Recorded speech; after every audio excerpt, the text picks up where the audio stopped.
سے جنگ کا حکم کب آیا ہے، یعنی کفار سے جنگ کس وقت کرنی چاہیے۔ لیکن آگے بڑھنے سے پہلے کچھ چیزیں ہیں جن کو ذہن نشی کرنا بہت ضروری ہے۔ وہ یہ ہے کہ جنگ کرنے کی بہت سی صورتیں ہو سکتی ہیں، جیسے بیان بازی کی جنگ یا پھر میڈیا کی۔ بسم اللہ الرحمن الرحیم۔ آج کی اس ویڈیو میں 2 احادیث جو آپ کی صورت میں بیان کی جائیں گی۔ نمبر 1، کیا اسلام سے خارج ہونے والا دوزخی ہے؟ نمبر 2، کفار سے جنگ کا حکم کب آیا ہے؟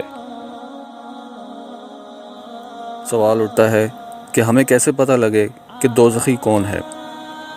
جواب: قول رسول اللہ صلی اللہ علیہ وسلم، اس ذات کی قسم جس کے قبضے میں محمد کی جان ہے، اس امت میں سے جو شخص بھی خواہ وہ یہودی ہو یا نصرانی میری نبوت کی خبر پائے اور میری لائی ہوئی شریعت پر ایمان لائے بغیر مر جائے، وہ دوزخی ہے۔ اس کے بعد سوال آتا ہے کہ کفار سے جنگ کا حکم کب آیا ہے، یعنی کفار سے جنگ کس وقت کرنی چاہیے۔ لیکن آگے بڑھنے سے پہلے کچھ چیزیں ہیں جن کو ذہن نشی کرنا بہت ضروری ہے۔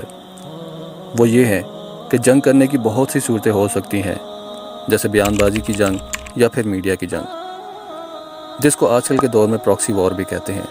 اس کے علاوہ ہتھیار کی جنگ ہے جو مسلط کیے جانے پر لازمی ہو جاتی ہے۔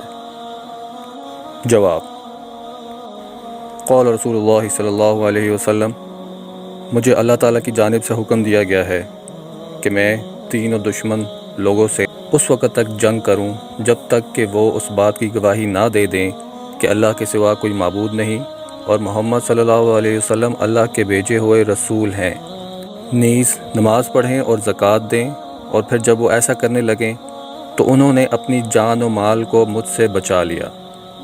ہاں، جو بعض پرس اسلامی ضابطے کے تحت ہوگی وہ اب بھی باقی رہے گی۔ اس کے بعد ان کے باطن کا معاملہ اللہ کے سپرد ہے، یعنی وہ جانے کہ ان کا اسلام صدق دل سے تھا یا محض اپنی جان و مال کی حفاظت کے لیے دکھلاوے کا تھا۔